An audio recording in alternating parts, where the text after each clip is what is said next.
welcome to writingalong.com. Today's episode is all about relationships in writing, which is really just conveying this complex human dynamic. You know people in your life, and they're there in your life for a certain amount of time, and then they leave by situations you cannot predict, or they're in your life and you become distant from them, and then you reconnect with them. Or certain people are in your life your entire life; they never leave you until the day they're gone, which is, it's a reality. And because of that, exploring relationships through writing it's kind of never ending. At least in your lifetime, you could never capture and convey everything. You never have to worry about running out of ideas with this. It's not even, you don't want to look at it like I need an idea bank of relationships so that I can convey them through my writing. It's not like that. It's more just acknowledging the human reality of them, and then exploring how can you convey that and redirect that energy, that concept, that thought, that process in your head that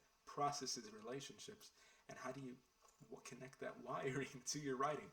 And you really do that simply by when you approach the page and you're creating a relationship between characters, you do have to take from ones that you've experienced in your life. You cannot create ones that have no bearing to real ones that have been and have existed.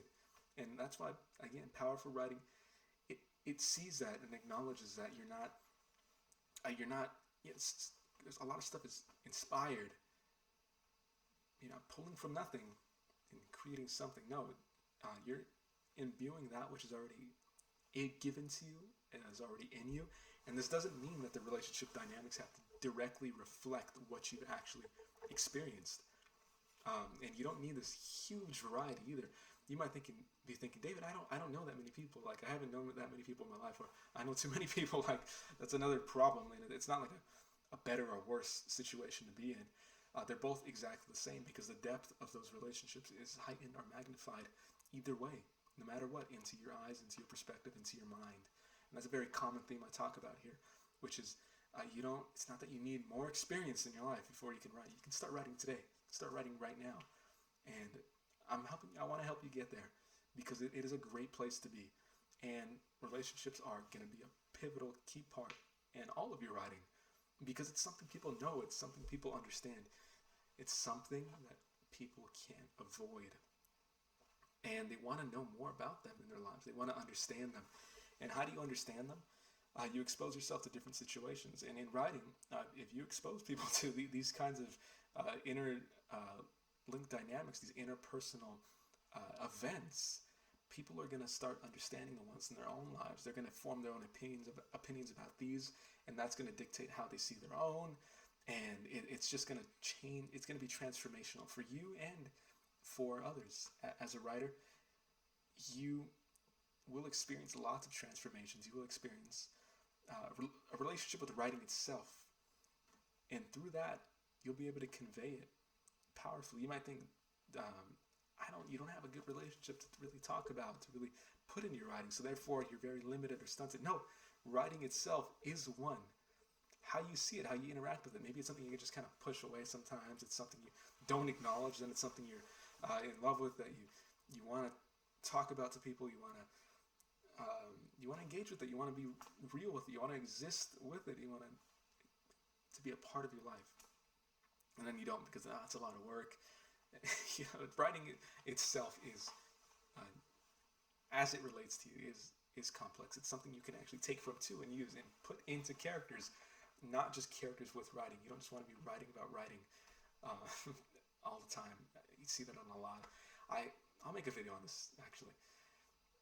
Writing about writing is usually a sign of, in your fictional works, a sign of not having inspiration or kind of experiencing a block.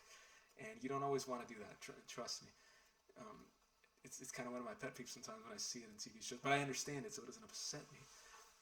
And it shouldn't upset you if you find yourself in that situation, but that dynamic you have with the craft, with the act of actually doing it, of actually writing itself, put that into your character, and between two characters, between the way they talk to each other, if that's what you need to do.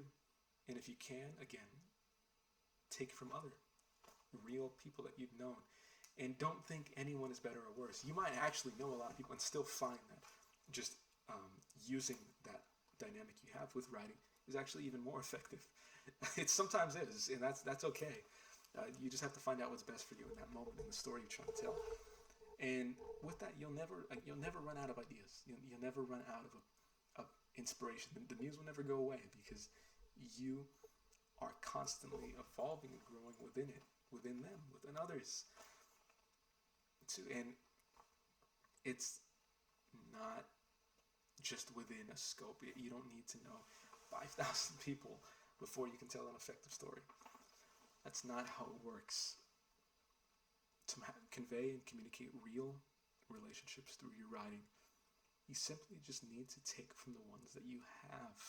And I spent the greater half of this video just kind of already explaining what they look like, what they can look like, and what you can look out for if you don't feel you have many to even draw inspiration from. If you think you don't, I really strongly advise you. I can't expect you to take the advice, but I would want you to at least know about it at the very least, which is make the relationships real. And not just because they really happen, not because every event, every argument, every moment of tension really happened, but if it comes from a real place, that makes a huge difference in how people interpret them when they're reading them, because they go, oh, wow, I relate with this. This happened to this person in some way or another. The audience doesn't always care about what you have to say. I care about what you have to say, but the audience doesn't always care about what you have to say. The readers aren't, they don't just want to worship you. They really get excited about what you're saying as it relates to them. And as a writer, that means having fun with that. That means acknowledging that and embracing that as a fact, as a reality. And it's not limiting. It doesn't take away the fun, because, again, as other people connect with your writing, that's where the fulfillment really comes from. I'm serious. You can get 10 people or less who read your book, who read your stories, and that will bring you a deep sense of fulfillment that you can't buy from anywhere else. What people are trying to sell all the time to you, what's being marketed everywhere, what's hard to come by in this world, in this life, you can actually create that sense for yourself through writing. You might just share your stories with your friends or family. You might share it with one other person. But writing inherently it's collaborative. It's something that is shared. It's something that is communicated to other people. One person. Here's a chapter or two, and you will feel what I'm talking about. And if you've already done it, you know what feeling I'm talking about. And if you haven't, write something and then share it. Find people that do connect with it. The people who don't, if you're coming at it from a certain place, from an authentic place, you're going to filter out a lot of them, and they'll never even find your work. They won't even care. They won't acknowledge it. They won't be there to give their. There won't be like a void that just sucks away your the encouragement you run off of, because sometimes you will fall short of this, and you'll know it when you do it. You'll write in a character, you'll write in a relationship, and you'll read it after and be like, wow, this is sucks. This really, really sucks. Why does it? Because you didn't give any sense of reality. And where do I find reality? Gee, I don't know. It's in you. You are a real human being listening to me. I hope you're not a robot, and if you are, you're one that's gained consciousness. Welcome to life. Welcome to sentience, where all we do is acknowledge that we're sentient and aware. We're aware that we're aware. That's a wonderful place to be. It's the place you are right now as a human being. And the very fact of that matter is that because of that, you can tell those stories. You can tell those relationships. You can kind of process some that you may not have actually fully processed in your life yet. They're very complicated. They're messy. They don't have closure necessarily all the time. Not every relationship, not every person, not everything gets closure. You might think about certain people every now and then, and they won't go away from your head, or maybe they're every once in a while fly into your head, and it's like, wow, that was a great friend, and I'll never really talk to them or see them again, or whether it's a parent or a family member, or if you don't have any parents that you know, or your family members that you're close with, it might just be you. It might just be one person that you've talked to. You've been able to know one person, and even if it was very lightly, even if that connection never really fully developed, that in itself is a complexity. That in itself is something real that people can relate with. And when you tell that story of that relationship, people are going to know it. They are going to really be drawn to it. And it's going to be irresistible, not because you tried to make it irresistible, not because you read the best tips for writing about relationships and writing, but because you brought it from a place that was real, that was authentic. That's the magic of writing. And it's not, you don't have to go on this crazy journey to find it. It's right in front of you if you're looking in a mirror. It's right if you're listening and recording yourself, if you're reading or writing back at yourself. That's where it is. If you take stock of your own life, that's where it is. That's the gold mine of it. It's waiting for you to take from it and give that and impart it into your writing.